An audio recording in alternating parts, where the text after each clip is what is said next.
নাহিদ মাহফুজ আক্তাররা গণতান্ত্রিক ছাত্রশক্তি গঠনের আগে শিবিরের রাফে সালমান রিফাত এবং সাদিক কায়েমের সঙ্গে বৈঠক করেছিলেন। এক দীর্ঘ স্ট্যাটাসে এমন কথাই জানালেন রাফে সালমান রিফাত। প্রায় ৩ ঘন্টা তাদের বৈঠক হয় বলেও জানিয়েছেন তিনি। সেই সংগঠনই কিভাবে বৈষম্য বিরোধী ছাত্র আন্দোলন নামে সামনে আসে তাও তুলে ধরেন তিনি।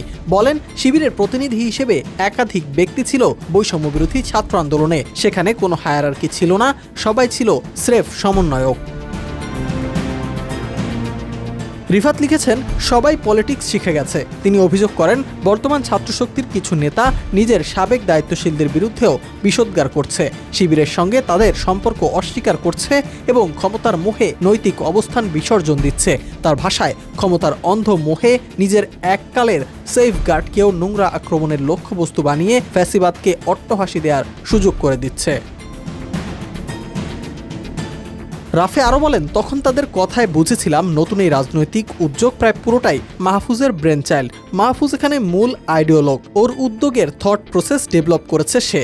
বাকিরা এখন চিন্তাগতভাবে অনেক পেছনে, বিশেষত আক্তার ওখানে পিওর সামনের ফেস মাত্র। যেহেতু ডাকসুর কারণে একটা পরিচিতি এবং গ্রহণযোগ্যতা তৈরি হয়েছে, তাই তাকে সামনে রেখে সেট্রিস্ট রাজনীতির নতুন পথ চলা শুরু হয়েছে আর কি। সে সময় আক্তার মাহফুজদের শিবিরের পক্ষ থেকে আশ্বাস ও সাহস দেওয়ার কথাও উল্লেখ করেন রাফে।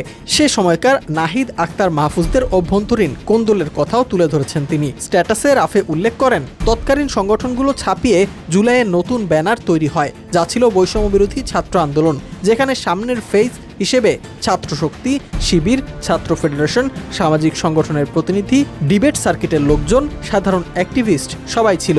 সেখানে কোনো হায়ারার্কি ছিল না, মুখ্য সমন্বয়ক বলে কেউ ছিল না, কোনো একক নেতৃত্বই ছিল না, সবাই ছিল স্রেফ সমন্বয়ক।